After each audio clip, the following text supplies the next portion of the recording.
Olá pessoal, estamos de volta, continuando aqui o nosso conteúdo a respeito dos procedimentos de higiene brônquica. Essa aqui é a segunda parte da nossa aula, tá?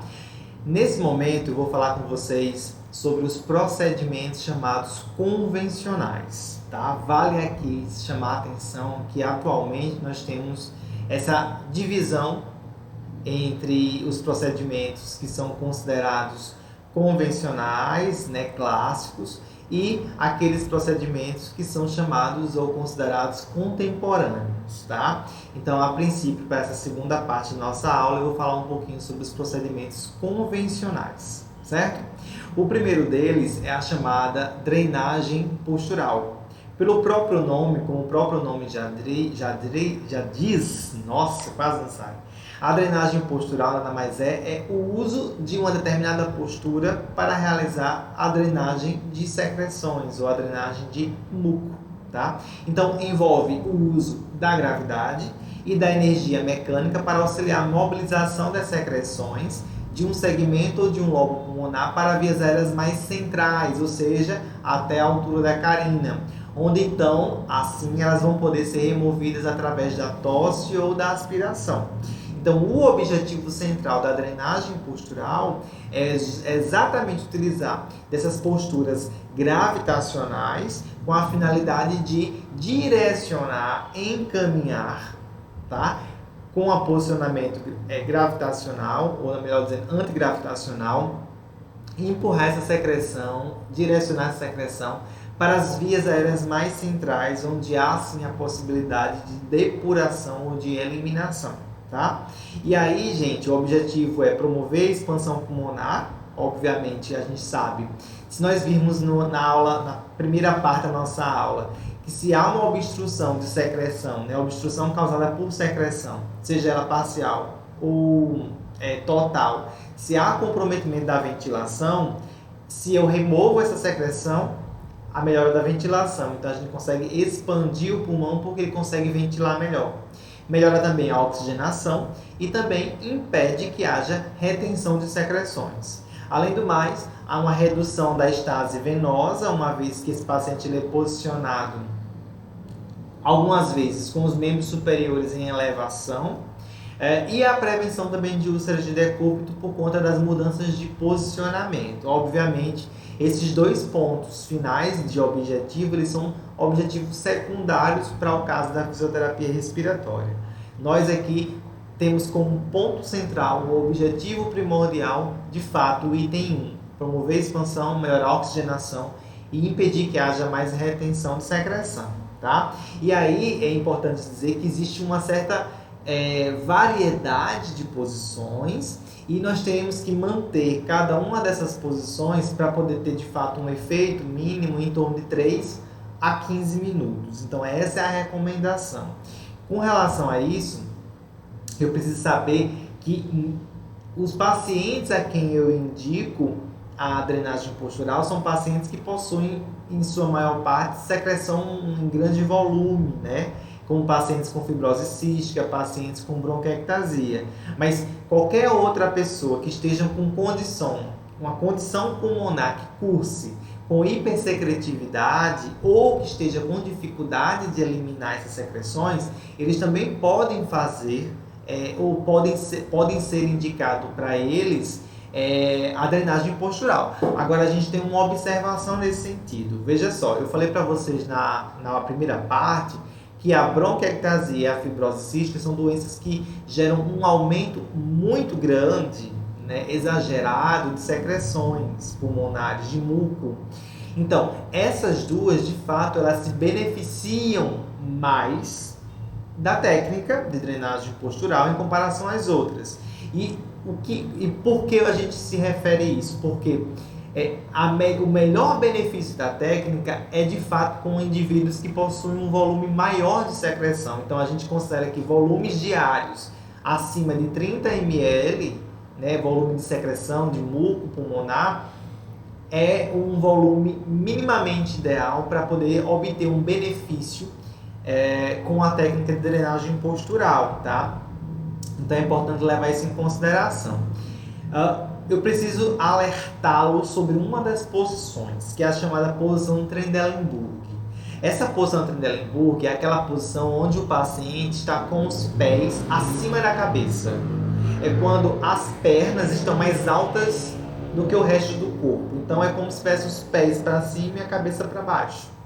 Essa posição, ela aumenta a pressão intracraniana. Então eu tenho que tomar muito cuidado e, na verdade, não indicar que essa posição seja realizada para pacientes que já apresentem esse aumento de pressão, principalmente aqueles com pressões acima ou superiores a 20 milímetros de mercúrio. Pacientes que possuem problemas cardíacos também a gente tem que ter um pouco de atenção, porque a posição Trendelenburg, por fazer uma elevação dos membros inferiores, gera um aumento de retorno venoso importante. Isso vai gerar uma sobrecarga cardíaca. Pacientes que têm risco de broncoaspiração, como pacientes que apresentam refluxo gastroesofágico, pacientes que têm histórico de embolia pulmonar, que estejam com embolia pulmonar ativa. Isso pode movimentar o êmbolo e gerar um comprometimento maior. E pacientes com hemorragia pulmonar, dada a circunstância de possibilidade também de gerar maior hemorragia, enfim, o risco hemorrágico nesse sentido, certo? Então, eu preciso lembrar que essa posição, ela está sujeita às condições do paciente com relação à idade e à sua tolerância. Pacientes idosos, eles não recebem muito bem esse tipo de posicionamento. E a gente tem que ver se o paciente está confortável ou não na posição. Muitas vezes eles não toleram um posicionamento, sentem-se incomodado. E a queixa que eu vejo muito nos pacientes que apresentam algum tipo de comorbidade cardíaca, nesse sentido, é mais aquela questão da dificuldade de respirar, certo? Por conta da sobrecarga cardíaca. E além disso, na verdade, considerando isso, é que eu preciso fazer uma avaliação muito mais atenta, criteriosa. Eu preciso me aprofundar na situação do paciente. Então, assim, eu tenho que tomar muito cuidado com a posição Trendelenburg, porque ela pode gerar algum tipo de repercussões, e dependendo da condição clínica do paciente, essa repercussão ela não é muito favorável e ela pode gerar descompensações, tá? Ou seja, desequilíbrio em algum sistema, como por exemplo o sistema cardiovascular, certo? E aí eu preciso apontar as contraindicações, ou seja, quando não fazer. A gente já sabe, pressão intracraniana acima de 20 milímetros de Hg, hipertensão sistólica, no caso, quando ela não está controlada, ou seja, o sujeito está com a pressão muito elevada, principalmente a sistólica. Os valores, gente, é importante considerar que quando o paciente está com pressão ali acima de 150, e aí eu digo 150 vamos dizer que seja uma contraindicação relativa. Só que quando a gente põe, vamos lá, contraindicação relativa, quer dizer que eu posso usar? Sim, com observação, avaliação criteriosa. Então eu vou ficar lá ao lado do paciente, verificando pressão e verificando o status clínico dele. Se por acaso, diante desses 150, ele passar a ter 170, 180, isso já contraindica absolutamente a técnica para esse paciente, porque a hipertensão dele, no caso, não está controlada e o paciente, de fato, porque às vezes o paciente ele até toma medicação, ele adere bem, a pressão não tem muitas variações, mas ele é um paciente, gente, que mantém a pressão alta. Pressão alta é 140, 150, tá certo? Isso não significa que a pressão arterial dele está descontrolada. Ele talvez precise fazer uma modificação na dosagem da medicação, isso aí é com o médico. Quando ele chega para o fisioterapeuta, a gente tem a possibilidade de ser uma hipertensão chamada hipertensão do avental branco, ou hipertensão do consultório, que é aquele paciente que fica nervoso com a tensão do consultório. Esse paciente, a gente tenta trabalhar com a questão do acalmar-se, tentar conversar, dar uma água, fazer um exercício respiratório, antes de colocar na técnica. Se é um paciente que relata que mantém essa pressão continuadamente, apesar do uso da medicação, a gente faz como eu disse, 150, 140, coloca ela na posição. Observando, vai aumentar, mas se aumentar muito, 160 e tanto, 170, esse paciente não tem indicação de continuar com posição Trendelenburg, tá bom? Hemoptise maciça, lembre, hemoptise é a saída de sangue na secreção, maciça é um volume muito maior. Após cirurgia de carcinoma pulmonar, por conta das anastomoses, pode ter hemorragia, e também a radioterapia não é indicada por conta da condição pulmonar do paciente e também isso pode gerar algum tipo de comprometimento. E aí, gente, eu tenho uma observação que eu já falei para vocês com relação ao refluxo gastroesofágico. Quem tem refluxo gastroesofágico quase sempre são os lactentes. Eles não têm estrutura esfincteriana adequada para poder suportar o conteúdo gástrico. Então, não coloca lactente em posição Trendelenburg. Ponto. O segundo ponto que eu tenho que investigar é se o meu idosinho lá de 70, de 80, eu quero fazer com ele, eu tenho que ver, além daquilo do que está aqui e do que eu falei anteriormente, eu tenho que ver se ele não tem história de refluxo, tá? E outra coisa, eu preciso lembrar também que o período de alimentação, principalmente das grandes refeições, almoço, jantar, se a pessoa está a menos de 2 horas dessa refeição, criança ou adulto, ou idoso no caso, eu preciso tomar alguns cuidados, tá? E se existe um histórico, desculpa, eu preciso estar atento a isso.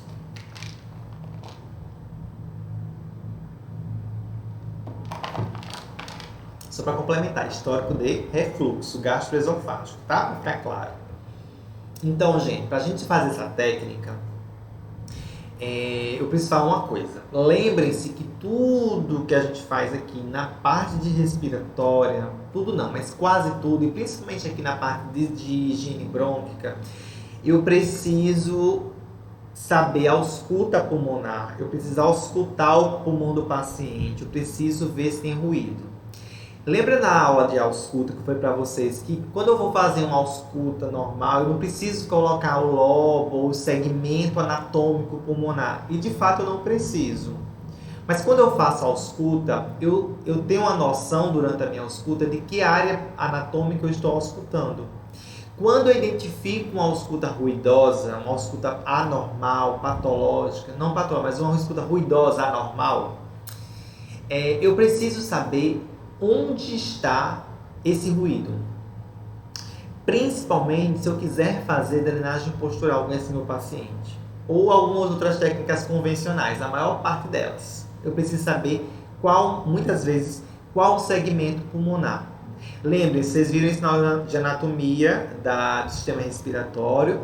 Os nossos pulmões são 2 pulmões. O pulmão direito ele tem 3 lobos, superior, médio e inferior, dividido pelas fissuras pulmonares. Nós temos o pulmão esquerdo com apenas 2 lobos, um superior e inferior. Maravilha, facinho. Só que eu tenho em cada um dos lobos segmentos pulmonares. Esses segmentos eles são assim divididos, cada um com essas coresinhas, porque, olha, da traqueia nós temos os brônquios principal direito e brônquio principal esquerdo. E de cada um desses brônquios emergem brônquios lobares, certo? Então, eu tenho os brônquios lobares superiores, médio e inferior no hemitórax, no pulmão direito. E eu tenho os lobos, o brônquio lobar superior, brônquio lobar inferior, no pulmão esquerdo. Então, cada uma desses brônquios aqui, cada uma dessas pontinhas de lobo, ela vai para um segmento apical, vai dizer assim, segmento inferior, segmento medial, e nós temos vários segmentozinhos. Então, vamos supor, gente, que eu tenha uma obstrução, tamponamento mucoso no brônquio segmentar, no caso, no brônquio do lobo superior direito, no caso, no seu segmento apical. Se eu tenho, então, o brônquio segmentar apical direito com tamponamento mucoso, o que é que vai ter na minha ausculta? Quando eu vou auscultar ali a região do ápice direito, né, do tórax, no hemitórax direito, eu vou observar, de repente, um ruído ou uma ausência de ruído. Lembrem, a ausência de ruído significa que não está passando ar. Pode ser uma atelectasia já causada pelo tamponamento mucoso. Então, eu preciso saber a localização anatômica. Por mais que eu não escreva isso lá na minha ausculta, na minha descrição da ausculta, eu preciso saber enquanto eu ausculto, porque a minha técnica ela vai ser direcionada para aquela região. De novo, depende da técnica. Lembrem que na aula de ausculto eu falei para vocês, neste momento, para agora, a gente não precisa saber o segmento, a região anatômica direitinho lá do lóbulo do pulmão. E é verdade, aquilo ali é uma ausculta pulmonar geral, eu não preciso. Agora, quando eu identifico e eu quero utilizar determinadas técnicas mais específicas e localizadas, eu preciso saber. E aí é interessante, bem, a secreção ela se mobiliza muito rápido no pulmão. Então, o que eu ausculto agora e ausculto depois de uma técnica pode ser completamente diferente.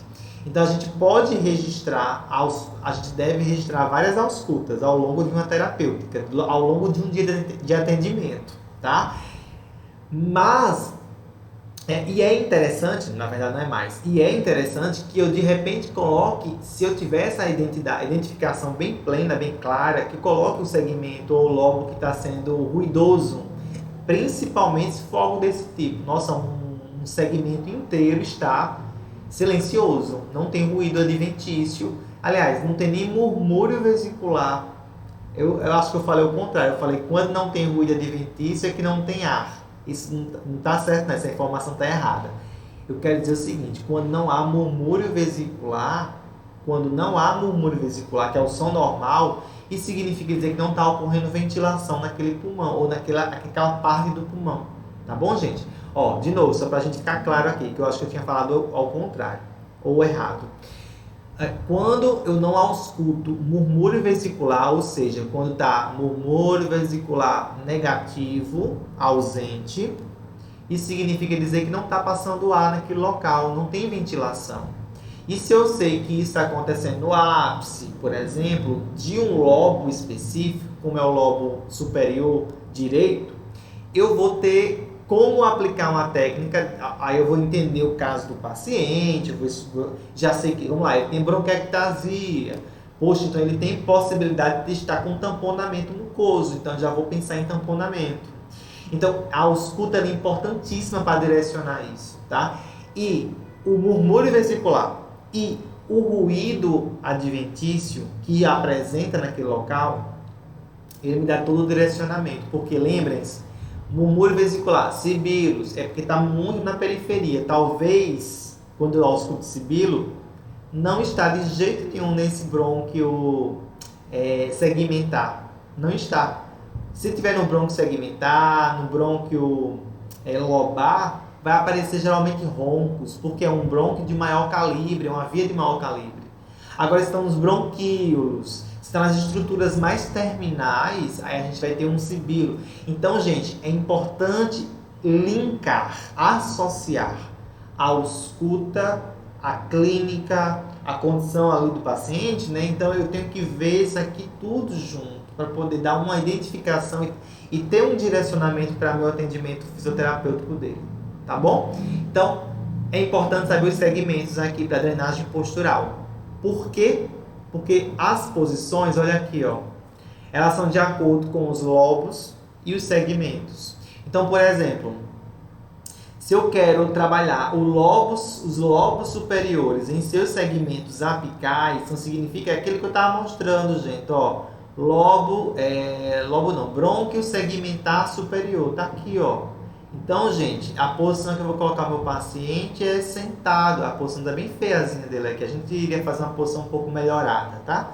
Mas só para vocês verem, tá aqui, ó. Tá marcado o local onde eu estou querendo que haja o efeito da gravidade para que essa secreção ela faça o quê, ó? Desça e escorra para cá, gente. Olha aqui, ó, a setinha, ó.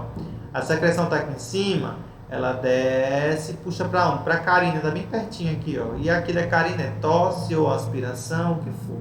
A gente consegue depurar. Então a ideia é isso, gente, é tirar um cantinho aqui de cima, ó, puxar para cá. Então o efeito da gravidade, ele faz isso aqui, com a drenagem postural, tá bom? Então, olha, no segmento, ainda no lobo superior, segmento anterior, então, ou seja, na região anterior, o segmento anterior tá aqui. Então, bota lá o paciente decúbito dorsal e ali a posição da gravidade faz o efeito e vai descendo a secreção. Então, só para vocês entenderem, eu vou mostrar outras imagens, mas aí está claro já que é o posicionamento antigravitacional que vai fazer com que a secreção, ela literalmente, se fosse fácil, né, mas escorra, que ela desça para um outro ponto, para uma região central, para que a gente consiga então depurar a secreção ou depurar o muco. Então aqui é para os lobos superiores, bilateralmente falando. Aqui é para o lobo superior, gente, ó, mas é já no segmento posterior. Então no segmento posterior do lobo superior, posicionamento sentado com inclinação anterior, tá aqui, ó, mostrando para vocês, tá? Quando eu penso no lobo aqui superior esquerdo, aqui, lembra que do lado esquerdo, no esquerdo, nós temos uma região chamada de língula, que é aquela região que fica ali bem próximazinha do coração, tá? A região lingular. Então, para aquela região, nós temos dois pontos, tanto superior como inferior, mas a gente consegue colocar aqui o paciente nessa posição. Aqui já tem Trendelenburg, gente, ó. Elevação dos membros inferiores acima da cabeça. Essa posição é uma posição tipo Trendelenburg. Tem elevação. Então, aqui tem elevação de 35 centímetros dos pés da maca, tá? Para poder aqui neste caso. E outra coisa, só para vocês, não sei se está muito boa a imagem, mas além do travesseiro de cabeça, tem um travesseiro aqui, tipo um coxo, um encosto, tá? Que está colocando para ele fazer uma pequena inclinação aqui para exatamente essa região que fica o coração, né? Dá uma viradinha assim, onde fica a língula. Então, ali a gente tem uma drenagem. Lobo médio. Lobo médio, tanto para o segmento lateral como para o segmento medial. Inclina 35 centímetros, mesma inclinação. Faz um posicionamento meio de rotação do tronco do paciente para que fique meio anterolateral, tá? Coloca um apoio ali na lateral para ele, para que faça então esse direcionamento. Aqui, gente, quanto mais para baixo os lobos, vamos lá. Os lobos superiores é tranquilo, porque fica na posição antigravitacional, então tá ali só vou fazer uma inclinação de uma coisa ou de outra para eu poder posicionar. Agora, quando começa a ir para os lobos mais abaixo, lobo médio, lobo inferior, eu tenho que começar a fazer inclinação de membro inferior, inclinação de baixo para cima, porque a secreção está para baixo, eu preciso virar ao contrário, por isso que eu digo, botar o paciente de cabeça para baixo, para poder soltar a secreção, direcionar a secreção para um caminho central, tá bom? Esse aqui é do lobo médio. Esses são os lobos inferiores. Olha a inclinação como aumenta aqui, gente. A inclinação do segmento basal anterior, tá? Tá aqui o região. Então, aqui nesse ponto, a gente consegue tem que fazer uma inclinação bem maior para poder direcionar essa secreção. E no caso do segmento superior, gente, o segmento superior, deixa eu mostrar para vocês aqui, porque vocês podem ficar um pouco confusos. É no lobo inferior, mas ele fica na região posterior. Deixa eu mostrar para vocês. Aqui. Esse aqui, ó. Ó, essa visão aqui são dos pulmões de trás, tá? Olhando de trás para frente. Os lobos não. O segmento, cadê, gente? Eu esqueci. O segmento superior é exatamente esse daqui, ó. Cadê meu cursor? O segmento superior do lobo inferior. Tá certo? Ele fica posteriorizado. E ele é superior, de fato, do lobo inferior. Então, a posição é aquela. Então, por isso que é interessante a gente fazer sempre essa vinculação entre o segmento anatômico e... tem que ser feito, tá? Para a gente poder ter a noção. Aqui são os outros segmentos basais, né? Inclinação de 45, então a gente tem lateral e o basal posterior do paciente. Então, aí a gente vai só colocando, gente, as almofadas, os encostos, enfim... Vamos fazendo todo e tem que ficar uma posição confortável, né? Por isso, gente, imagina um idoso numa posição dessa. É desconfortável. E a gente tem dificuldade para fazer também, vou falar assim, estruturalmente falando, a elevação de cabeceira. Cabeceira não, elevação de inferior. Quando eu estou no hospital, eu tenho as minhas maquinhas lá que eu faço para cima e para baixo, principalmente na UTI, né? Depende da UTI. Mas eu já trabalhei em UTI que era high-tech. Eu apertava os botõezinhos, a cama subia, a cama descia, eu virava ele de lado, fazia o que eu queria com o paciente, era uma delícia. Mas se eu estou na clínica, eu só tenho se eu tenho como é que chama? Uma maca de ferro, uma maca de madeira, tem que se virar nos 30 se quiser fazer drenagem postural. Além de colocar todos os travesseiros para apoio e posicionamento, eu vou ter que trabalhar ali de repente com colocar suportes abaixo da maca para posicionar. Eu tenho que lembrar, 45 centímetros, 35 centímetros é a altura assim, mínima, vamos dizer assim, para ter um efeito. Então, professor, tem que ser 40, tá dando 50 centímetros, sem problema? Bem, se for para esses aqui, não tem problema. Se for para esse, já é demais. Pode ser 40 para esse? Pode. Então, assim, eu estou querendo dizer para vocês que essa pequena variação de centímetros não faz diferença. Então, a gente consegue adaptar. Nossa, minha garganta não tá legal. De repente, consegue adaptar uma marca, uma coisa do tipo, para a gente poder fazer esses posicionamentos, tá bom? Aqui é um quadro geral para vocês verem.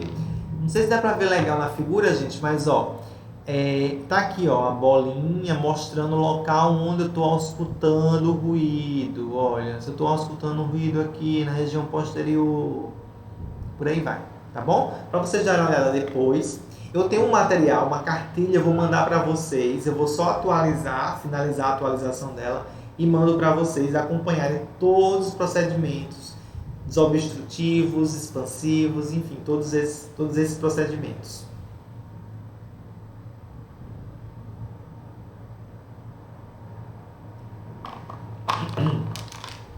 Efeitos adversos, tá? Broncoespasmo. Pode ter uma hipotensão, principalmente quando eu elevo a parte inferior, a posição Trendelenburg, tá? Aumento de pique, mesma coisa, hemoptise, vômito, se tiver refluxo, se tiver comida há pouco tempo. Aspiração, se ele for de refluxo, se for uma pessoa que de repente, enfim, aspirar, gente, é puxar, né, fazer a saliva, secreção não, porque já está saindo, mas saliva, comida, tá? E a hipoxemia, a gente pode ter um quadro hipoxêmico durante a realização da técnica, e esse quadro hipoxêmico pode ser uma resultante de um problema cardíaco, pode ser de outra coisa, mas às vezes pode ter uma hipoxemia transitória, tá? E às vezes também só pelo fato de estar mobilizando a secreção, mudando, saindo de um lugar e entrando ali para outro, pode interferir um pouquinho na saturação de oxigênio, tá? Vamos lá, a drenagem postural, vocês viram, em torno de 15 minutos. O ideal é que ela seja associada a outras técnicas, tá? Vibrocompressão eu vou falar daqui a pouco, percussão eu vou falar daqui a pouco. Administração de aerossol, nebulização, tosse e exercícios respiratórios. Então, eu não vou deixar lá o paciente cochilando por 15 minutos. Eu vou fazer algumas técnicas associadas visando melhorar os efeitos ou melhorar o resultado da minha técnica, tá bom? Então eu vou associar com outras técnicas para que a gente possa ter eficácia na drenagem postural, porque olha só, se a gente não fizer, se deixar o paciente deitado lá, não há eficácia. Gente, pensa comigo, se eu tenho uma secreção espessa, é que nem um chiclete, ela gruda na parede, ela gruda no brônquio e não sai. Então, se eu colocar apenas meu paciente deitadinho, o que é que vai acontecer? Nada. Eu preciso usar técnicas, e vocês vão ver que a vibrocompressão, que a percussão são técnicas que têm efeitos tixotrópicos. Eu vou falar na sequência sobre isso. E o tixotropismo é muito bom para a secreção, porque ele muda a viscosidade físico-química a constituição daquela secreção, tá? Então, aerossol, nebulizador. Professor, como é que eu vou fazer nebulização com o paciente deitado de perna para cima? Antes de fazer a técnica, é um pouco mais difícil nebulizar. Alguns nebulizadores, alguns equipamentos, é difícil nebulizar deitado. Seja na posição normal ou não. Você faz algumas adaptações, como por exemplo, não usar máscara, usar um bocal, e inclusive é o mais indicado, né? E vamos ter uma aula sobre isso depois. Você pode rodar o copinho do nebulizador para poder deixar ele sem derramar, enfim, você pode fazer algumas alterações. para associar durante a técnica. Mas se você quiser associar a técnica previamente à técnica, você faz antes. Faz ali os 15 minutinhos, 10 minutinhos de nebulização e pá, partiu fazer drenagem postural com outras técnicas, tá? E, enfim, é isso, tá? Para vocês entenderem. Percussão torácica, então a primeira foi drenagem postural. A segunda convencional, tradicional, né, que a gente tem é a percussão ou a tapotagem, tá? São duas técnicas que são basicamente a mesma coisa, a gente chama tanto de percussão como de tapotagem. A gente vai gerar, gente, ondas, a mãozinha vai lá bater sobre o tórax, tem algumas posições, eu vou mostrar para vocês, mas nós vamos ter uma percussão sobre o tórax. E essa percussão, essas batidas sobre o tórax, vai gerar uma onda, certo? Uma onda mecânica que vai se perpetuar por toda a árvore brônquica. E essa onda, esse choque, certo? Essa vibração, ela vai fazer com que haja, vai gerar um efeito naquela secreção. Primeira coisa, então, são ondas de choque mecânico sobre a parede do tórax, na região onde a ausculta está com ruídos. De novo, eu auscultei ruídos adventícios em determinada parte do meu pulmão, então eu vou aplicar uma técnica naquele local, tá certo? E o que é que a gente pretende, gente? Gerar vibração, que vão lá para os espaços aéreos, que tem, de repente, muco em excesso, e vai ter o quê? A ideia é que a gente bata, tá, gente? Vou falar no bom sentido do bater, por favor.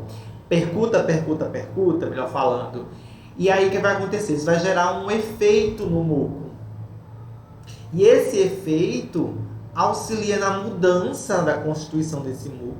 Esse efeito é isto, né? É a deformação do muco. E essa deformação, essa mudança de viscosidade faz com que o muco facilite a remoção desse muco, facilite o transporte desse muco, gente. Então, nós temos que ficar atentos a algumas situações de risco, como tumores, tuberculose, lipomas, enfim, tudo isso aqui. Eu vou chamar a atenção para algumas coisas. Pacientes que têm fragilidades ósseas, fratura, osteoporose, tá bom? Esse paciente tomar cuidado, porque eu vou fazer técnica de bater, percutir sobre um tórax frágil. Cuidado, atenção para evitar problemas com relação a isso, tá? Outra coisa que eu queria falar, paciente que está com dor no tórax também não é legal, porque ele vai mudar a amplitude respiratória dele, ele pode descompensar, tá bom? Então, assim, essas condições aqui são condições que a gente a gente deve evitar essas situações de risco. E quando eu falo evitar, gente, não é que seja necessariamente uma contraindicação, mas é que seja um ponto de atenção, tá? Um ponto de atenção. E aí, o que eu acho mais relevante aqui na situação de risco é o seguinte: se eu tenho um paciente que é um paciente asmático, que a crise asmática, ela é nada mais nada menos que um broncoespasmo. Espasmo do brônquio. Se eu sei que o paciente é asmático e, portanto, ele tem broncoespasmo, será que eu vou aplicar a técnica nesse paciente? Então, assim, muito cuidado com relação a esse tipo de paciente, porque assim, você pode até aplicar a técnica no paciente asmático, mas ele tem que estar com a bombinha dele. Se ele estiver em broncoespasmo, não faz. Isso, e vamos deixar bem claro isso. Professor, no paciente asmático, pode fazer tapotagem? Tapotagem, percussão? Pode. Ele está com a bombinha dele aí? Tá com a bombinha dele aí. Beleza, pode fazer acompanhando o que? Auscultando, verificando se está aumentando o sibilante, se está ficando espineico. Acompanha. Segundo caso, professor, meu paciente asmático está com broncoespasmo agora. Posso fazer? Não. Contraindicado absolutamente. Professor, meu paciente está com dificuldade de respirar. Posso fazer? Não, não pode fazer. Então, gente, analise bem um caso, porque existem situações que... a primeira situação foi, ele pode ter um broncoespasmo. Beleza. Então, a gente vai acompanhar. Lembra? É a avaliação criteriosa. No segundo caso, ele está com broncoespasmo e está com dispneia. É diferente. tá bom? Então fiquem atentos a essas questões aí que é importante ficarem de olho para evitar situações de risco. É isso. Quais são os objetivos que nós temos aqui? Igual aos outros, mobilizar a secreção, tá? Principalmente secreção que viscosa. Então, quando eu vou fazer essa técnica, eu viso facilitar que ela seja conduzida, transportada de um determinado lugar mais periférico da árvore brônquica para uma região mais central. E isso vai promover o quê? A eliminação da secreção. E eu falei para vocês, eu adoro essa imagem do lado, gente. Esse é o efeito tixotrópico. Essa é a secreção, ela derrete. Ela começa a modificar a sua constituição. Então, a secreção ela é desgarrada devido à ação das ondas mecânicas produzidas pela mão percussora. Qual o nome disso? Efeito tixotrópico ou o tal do tixotropismo mucoso, do muco ou mucoso, tá? E esse tixotropismo nada mais é do que esse rearranjo físico-químico. As moléculas daquela secreção, aquele muco, eles começam com o batimento, com a percussão, começam a se bater e vão tomando fluida, vão se separando, tá? Macroscopicamente, ou microscopicamente, a gente observa uma separação daquela composição daquelas moléculas. E essa separação é nada mais do que aspas, fluidificação da secreção. Este é o resultado, ou este é o efeito da percussão, da vibração, da tapotagem sobre o tórax. Gera um efeito tixotrópico, tá bom? Quais são as contraindicações gerais, tá? Aí eu falei aquelas duas bem específicas, mas não é indicado aplicar sobre a pele direto. Se tiver ruídos sibilantes, exacerbados, gente, sibilo alto, é sinal de broncoespasmo, tá? Então, broncoespasmo não se aplica. Crise asmática, hiperreatividade brônquica, é broncoespasmo, tá? Dispneia, crise asmática, nossa, repetir aqui. Edema agudo de pulmão, hemoptise, pós-cirúrgicos, depende onde é o pós-cirúrgico, se é pulmonar, se é na região do abdômen, se pode manusear o paciente, se pode mudar a posição dele, porque geralmente a tapotagem tem que vir acompanhada de uma posição de drenagem postural, tá? Então eu tenho que saber se eu posso mobilizar. Fragilidade óssea, o tempo de refeição também, cardiopatias graves, hipertensão intracraniana. E quanto à técnica, as mãos, a técnica mais convencional da tapotagem ou da percussão é a mãozinha em concha. Essa mão em concha, ela encosta, vou fazer assim, no tórax. E esse espaço, essa acústica, esse espaço gera uma acústica que vai fazer uma onda vibratória. É como se criasse um vácuo, gente. Isso aqui é transmitido da parede torácica para dentro das estruturas subjacentes, tá? E é esse bater, esse percutir, que faz com que vibre, né? E, portanto, gere a mudança que a gente quer no muco. Ressaltando uma informação. A tapotagem, a percussão manual torácica, ou torácica manual, elas não são técnicas, anotem. Tapotagem, percussão torácica manual não são técnicas de transporte. Elas não vão ajudar no transporte do muco. Drenagem postural ajuda no transporte. Tapotagem, percussão torácica manual, PTM, não ajuda. Ela ajuda no que, gente? Ela ajuda na mudança da viscosidade. Ela atua com efeito tixotrópico. Ela muda a constituição da secreção. Então, mãozinha em concha, o tórax com a toalhinha em cima. O paciente vai inspirar pelo nariz, soltar pela boca e ele vai ficar respirando normal. Só pede que ele inspire pelo nariz, solte pela boca, tudo bem. Atenção com relação a estruturas ósseas. Pessoas raquíticas, pessoas muito magrinhas. A mama também, não percutir nem sobre mama, nem sobre estruturas ósseas. Por quê? Mama é doloroso e é inconveniente. Estruturas ósseas pode ser doloroso. E quando eu tenho estruturas ósseas assim, à vista e com contato, fricção, isso pode lesionar o tecido, gerar ulceração, tá bom? Então cuidado com isso, principalmente idosinho, gente, porque a pele é muito frágil, muito fina, qualquer coisinha de atrito, a gente vai estar lesionando a pele deles, tá bom? Tanto na ins quanto na ex, e aí vem um grande problema. Ritmo de percussão. 240 a 260 percussões por minuto. Por minuto. Então, em 60 segundos, eu teria que bater e percutir 240 vezes para poder ter um efeito. E outra, as percussões, no caso de tapotagem ou de PTM, tanto faz, elas devem ser feitas com tratamento de 10 a 20 minutos.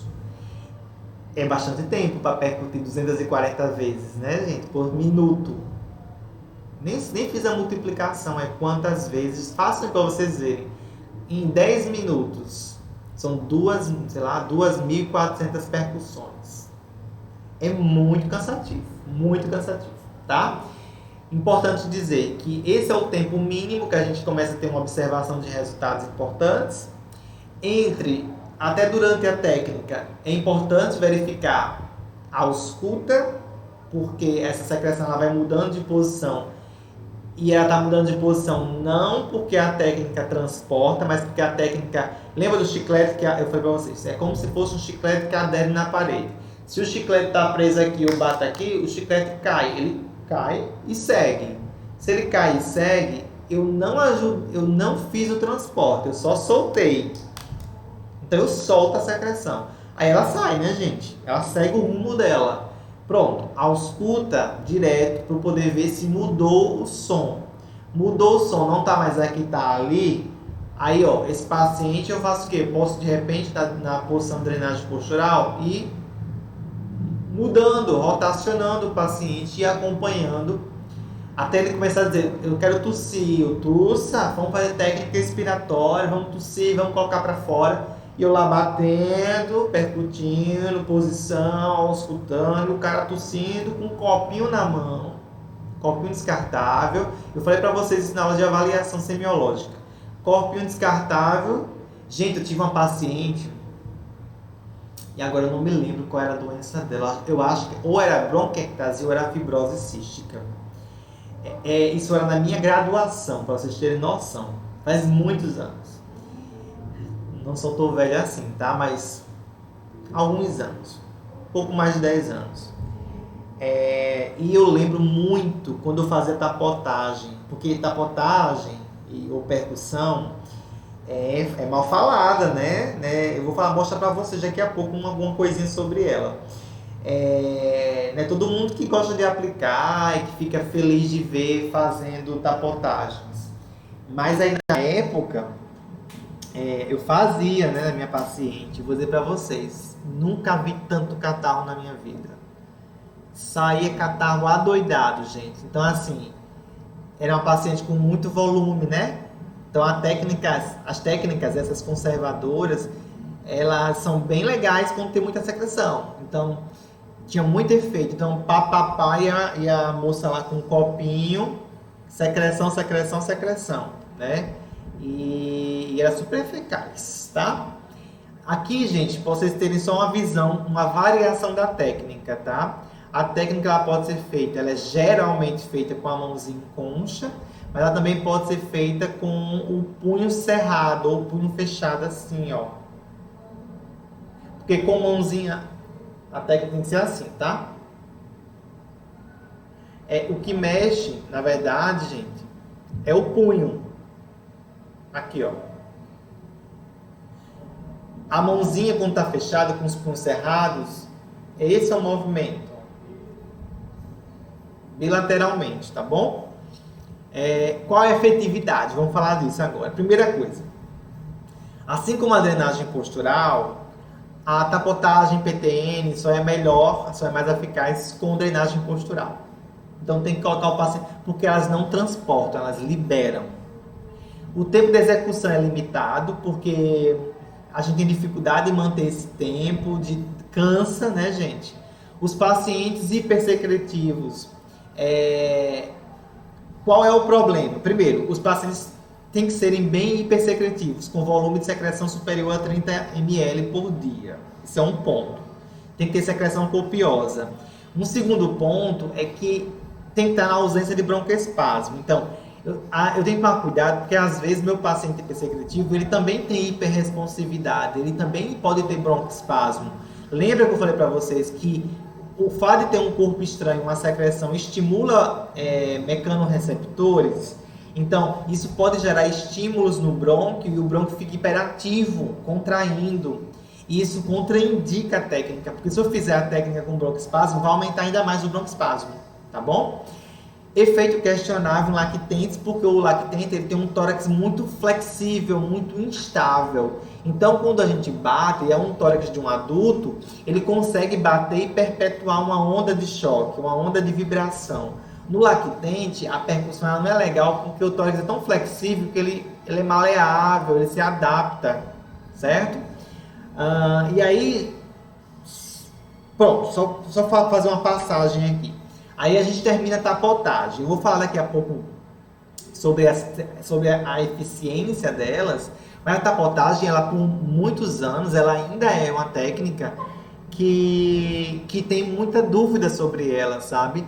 E a dúvida principal é muito por conta da gente não conseguir alcançar aquelas repetições, aquele ritmo de percussão. E aquilo é um dos maiores problemas, mas quem consegue percutir bem pode ter efeitos importantes. E lembrem-se, às vezes a literatura ela diz uma coisa, a evidência ela é frágil, mas na minha prática eu faço e consigo ter um resultado positivo. Então se você tem que ter um equilíbrio entre isso, né, gente? Então em evidência, temos evidências práticas, evidências clínicas e evidências científicas. Então vamos equilibrar isso para que a gente consiga não excluir simplesmente a técnica, dizer assim, é uma porcaria, ninguém usa.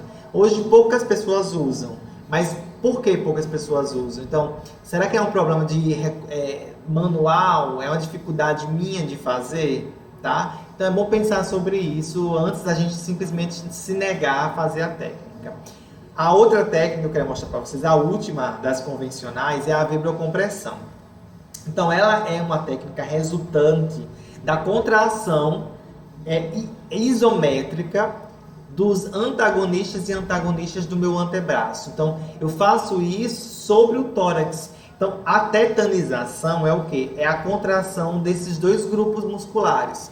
No mesmo nível de intensidade de contração, eu contraio um, contraio o outro e mantenho uma estabilidade. Essa manutenção é a tetanização. Isso é a vibração, quando aplica-se no tórax. Então, vocês podem fazer em casa, vocês devem fazer em casa. Pega mamãe, papai, pega irmão, namorado, namorada, só as pessoas de casa, cuidado com a Covid-19. Então, vamos fazer em quem vive com vocês aí, tá? Testem todas essas técnicas. Vejam vídeos no YouTube para poder ver como é que funciona, tá bom? Mas, apoie uma mão sobre a outra, ou quem conseguir tetanizar isolado, eu não consigo, só consigo com a mão sobre a outra. Faz a contração isométrica dos dois grupos musculares e aplica sobre o tórax. E aí, comprimindo, isso é a vibrocompressão. Ela só é realizada durante a expiração. Essa tetanização, ela deve ficar no intervalo de frequência em torno de 12 a 16 Hz. Não tem como a gente saber isso, gente. A gente vai muito visual mesmo, ver o quanto de vibração está gerando e a percepção tátil do paciente. E ele é associado, como eu falei, à compressão. Não é só vibrar com a tetanização. É vibrar e empurrar o tórax. Comprimir o tórax. E aí, gente, quando a gente estabelece um intervalo de frequência oscilando, né, entre 3 a 75 Hz, ou seja, quando eu consigo fazer aquele... É uma variação muito grande, tá? 3, 75. É uma variação grande. Os efeitos variam de acordo com essa intensidade de frequência, com essa frequência, melhor dizendo.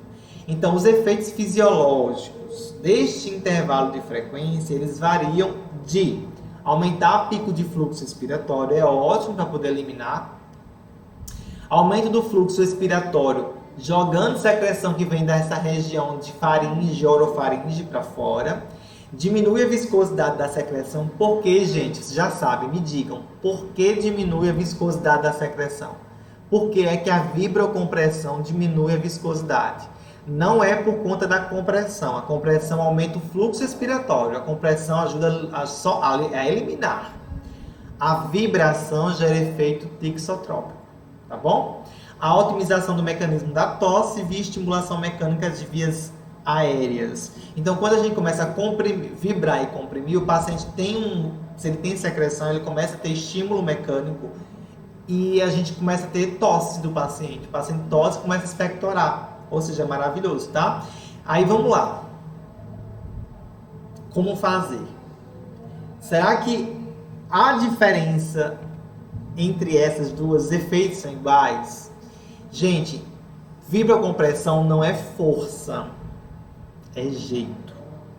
Vibrocompressão é jeito, é o jeito de fazer a compressão, de pegar o tórax, é a firmeza Gente, a contração, façam em casa a contração dos dois músculos, a contração isométrica, a tetanização de antagonista e agonista é uma arte. É uma arte. Tem gente que faz a primeira vez, parece que nasce com um dom. E tem outros que não conseguem, tá? De novo, na nossa disciplina a gente precisa sair fazendo. Se assim Deus permitir, a gente vai ter uma oportunidade. Se não agora, no futuro, mas vai ter uma oportunidade de trabalhar todas essas técnicas presencialmente, tá bom? Então é jeito, tá? A técnica é feita na fase respiratória, então o paciente faz uma inspiração profunda e depois a gente vai lá e faz a técnica vibrando e comprimindo. As mãos, elas ficam espalmadas sobre o tórax. Lembrem, a escuta é fundamental. Eu tenho que saber onde está o probleminha para colocar minha mão lá em cima e vibrar naquele local, tá bom? Punho e cotovelo, o ideal é que eles fiquem imóveis. Não é como a tapotagem. Eu vou ficar imóvel, então eu vou fazer esse movimento aqui. É o meu braço que vai movimentar, meu membro superior como um todo. Faça a pressão no tórax e acompanhe o grádio costal. Então, se a secreção está aqui em cima, eu tenho que ver como é que o grádio costal se movimenta. Então, eu tenho que ver o movimento. Alça de balde. Lembra essa tá na fisiologia isso aqui. Os movimentos do tórax. Braço de bomba é quando o tórax sobe, vai para cima e vai para baixo, para frente e para trás. Alça de balde é quando abre e fecha as laterais. São os dois movimentos torácicos, tá certo? Então, eu tenho que acompanhar esses movimentos torácicos, tá? E aí, gente, como tudo pode ficar pior, ela só é efetiva por mais de 1 hora. E aqui está um outro problema de por que as técnicas, e essa técnica aqui, ela é tão criticada, porque a gente precisa de muito tempo de técnica para dar um efeito bacana, tá? E eu vou dizer para vocês, eu consegui efeitos mais rápidos com a tapotagem do que com a vibrocompressão. Apesar de que a vibrocompressão é mais completa. Ó, drenagem postural ajuda no transporte. Tapotagem ajuda a liberar. Mudar a consistência de secreção. Vibrocompressão ajuda nas duas coisas. Essa daqui em tese é melhor. Só que precisa de muito tempo, né? Então, a gente tem... Nossa, não sei se está muito legal, mas ó... A primeira figura, primeira foto, a moça está na cabeça, caudal. Ela está fazendo movimento para baixo. No segunda imagem, o senhor está colocando antero-posterior. Provavelmente, esse decúbito lateral significa que na ausculta dele a secreção está no pulmão direito do paciente. E ele está fazendo antero-posterior, então significa dizer que está provavelmente em todo o hemitórax, ele está fazendo para trabalhar todo esse hemitórax, todo esse pulmão. Aqui é um bebezinho, tá, gente? Um recém-nascido. É diferente, né, gente? A força, o jeito de fazer, e é com os dedos. Aqui já não tem problema, já pode fazer com esse recém-nascido. Tem algumas limitações com relação ao tórax, de novo, um tórax frágil. E aqui nessa última figura, embaixo, esse equipamento aqui é o vibrador mecânico. tá? Existem alguns vibradores mecânicos, esse é um dos modelos, tá? Existem outros bem mais modernos, inclusive eu vou mostrar aqui daqui a pouco, mas esse aí é um vibrador mecânico. Na minha época de faculdade foi a única vez que eu vi, acho que foi a única vez que eu vi um vibrador mecânico. Ai, gente, peraí, vibrador torácico mecânico. Tá? Para evitar controvérsias na aula do professor Luan, cuidado. Esse vídeo está no YouTube, eu tenho que tomar muito cuidado. Vibrador torácico mecânico, tá, gente? E aí o que acontece? Liga o vibradorzinho, essa base dele aqui, ó, começa a bater. Tipo, não é silicone não, mas é um material bem flexível, tá? A gente aplica sobre o local, segura e ele fica lá dando a batidinha e a gente fica só mantendo a intensidade, tá? Tem outro tipo, que eu vi na minha época de faculdade, era tipo, como é que fala? Sabe aquilo que a gente faz, nossa, esqueci até o nome, mas que faz reanimação para fazer o desfibrilador, a placa que coloca no tórax do indivíduo, é como se fosse uma placa daquela, então colocava a placa, ligava e ficava fazendo, você e ele lá, fazendo no local, a gente poder aplicar a placa em vários locais, tá? E agora eu vou falar um pouquinho do que tem de evidência.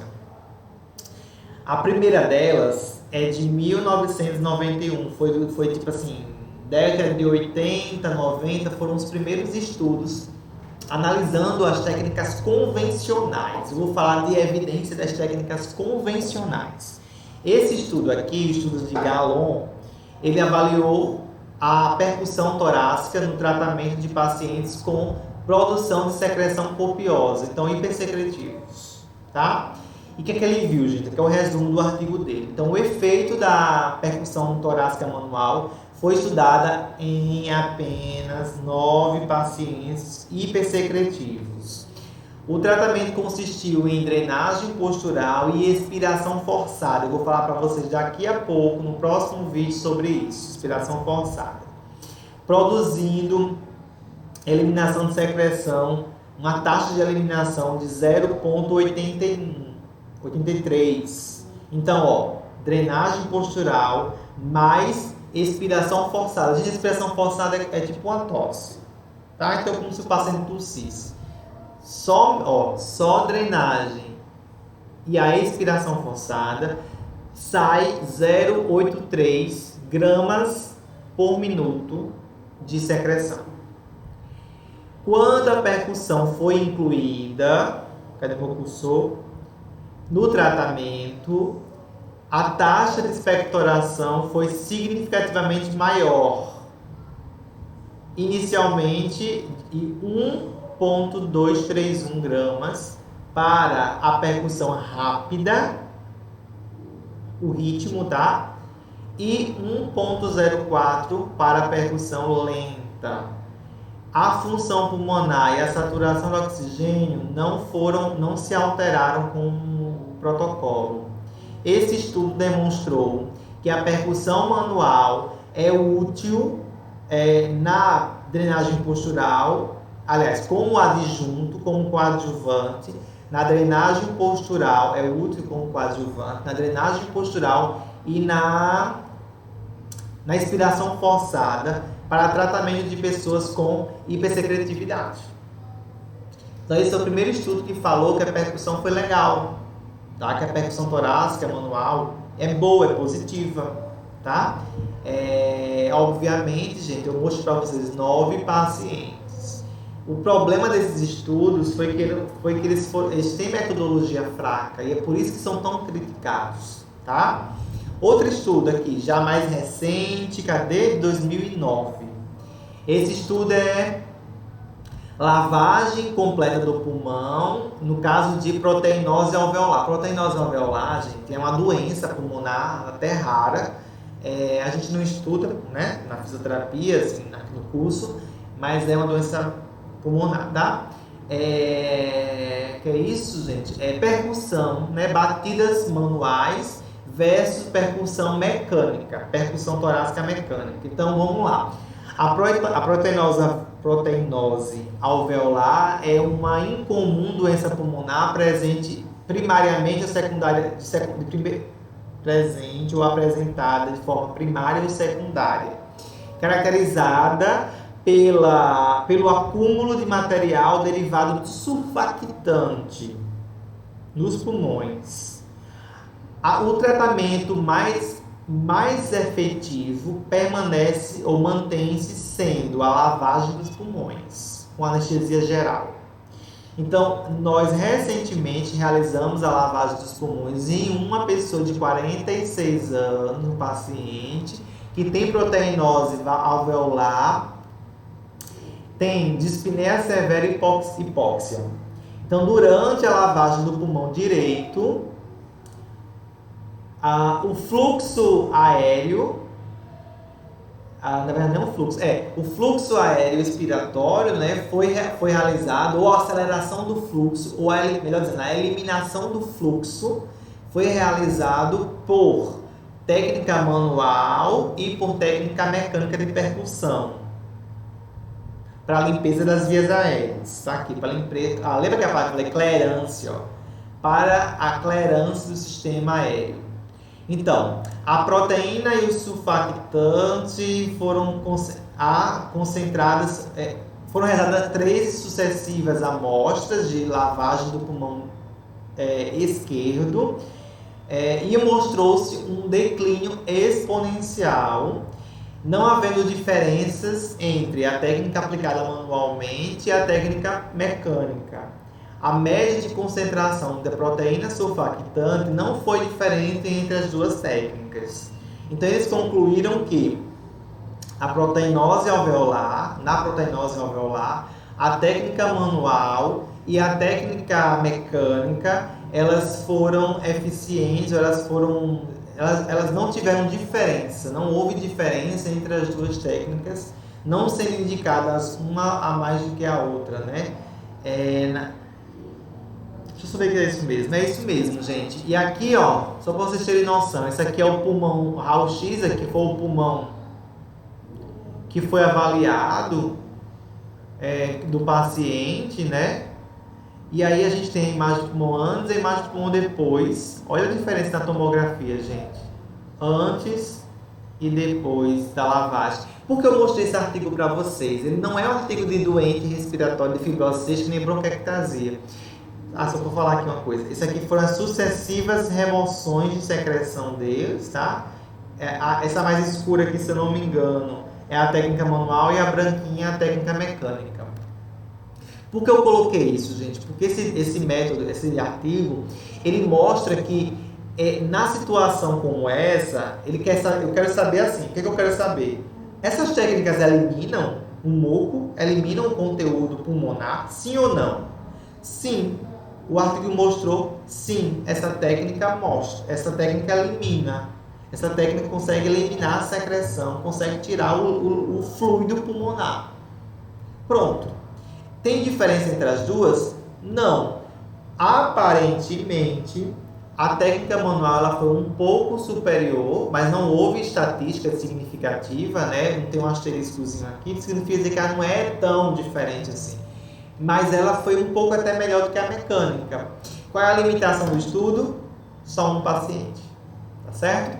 E por fim, eu trouxe estudo piloto, que ele quer ver exatamente a efetividade e a segurança de aplicar a percussão mecânica. Olha, gente, que legal. Esse aqui é um colete, que eu falei para vocês que tem um mais moderno, então esse é exatamente esse. Esse vai percutir, esse como é que eu posso dizer? Isso aqui é a parte da frente, então fica aqui no peitoral.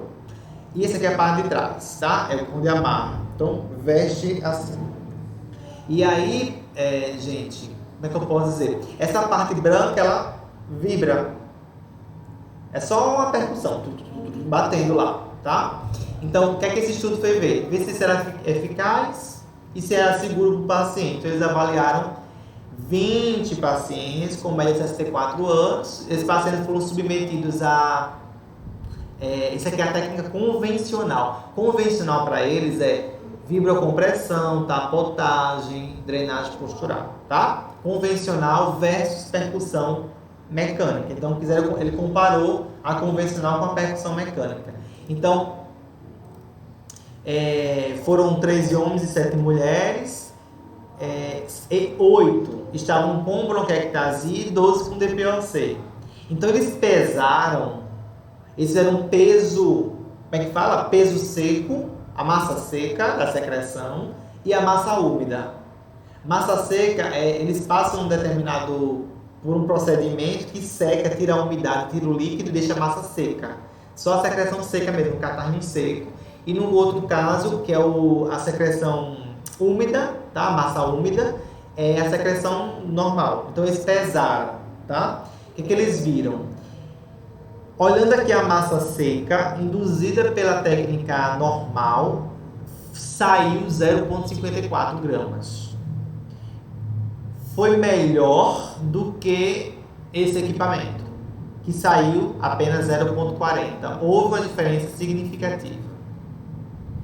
Quando ele comparou a massa úmida, tá? Comparando o grupo que fez o convencional e o que fez a mecânica, tá? A percussão mecânica, a gente viu que quem fez o convencional teve melhor resultado, saiu mais secreção do que a pessoa que fez pela mecânica.